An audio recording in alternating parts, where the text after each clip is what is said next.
Hi friends, welcome to Kayu Selva's lifestyle. இன்றைக்கி நம்ம தோசை இட்லிக்கு தொட்டுக்கிற மாதிரி குயிக்காக ஒரு சட்னி ரெடி பண்ணுறது எப்படின்னு பார்த்துக்கலாம் வாங்க. அதுக்கு 3 தக்காளி, 4 வரமிளகாய், 2 பல் பூண்டு.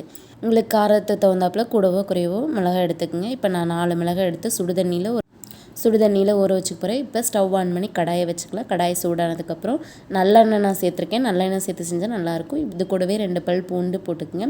அடுத்து தக்காளி சேர்த்துக்குங்க. இப்போ தக்காளியோட அந்த ஸ்கின்னு ரிமூவ் ஆகி வரணும். அது வரணும் நம்ம ஸ்டவ்வை ஸ்லோ ஃப்ளேமில் வச்சுட்டு நம்ம அதை பிரட்டி போட்டு எடுத்துக்கலாம்.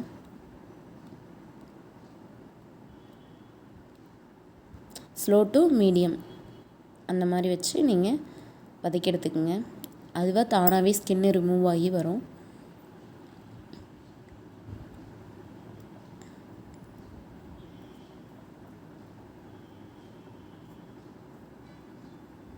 அப்பப்போ கரண்டியை வச்சு திருப்பி போட்டுகிட்டே இருங்க. இப்போ கிட்டத்தட்ட ஸ்கின்னெல்லாம் ரிமூவ் ஆகிற மாதிரி தான் இருக்குதுங்க பாருங்கள். இப்போ 2 பல் பூண்டு நல்லா வதங்கிடுச்சு. இப்போ எடுத்து ஒரு கிண்ணத்தில் வச்சிடலாம். அடுத்து தக்காளி.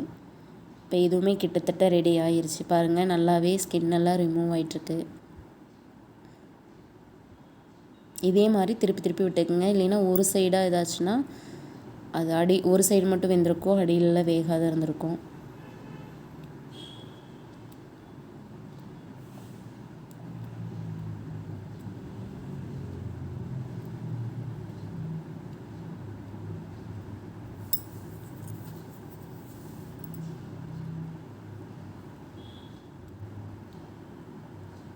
ஸ்லோ ஃப்ளேம்லேயே இருக்கட்டும், இல்லை அப்படின்னா அது அடியில் பிடிச்சிக்கும்.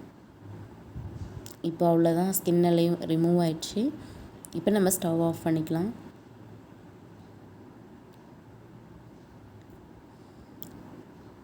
இது ஒரு பிளேட்டில் மாற்றி வச்சுக்கலாம்.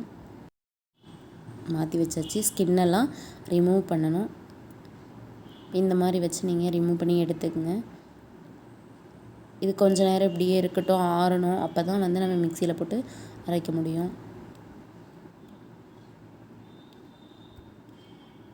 அவ்வளோதான், ஸ்கின்லாம் ரிமூவ் பண்ணி எடுத்தாச்சு. இப்போ ஒரு ஃபோக் வச்சு இந்த மாதிரி நல்லா அமுத்தி விட்டுருங்க.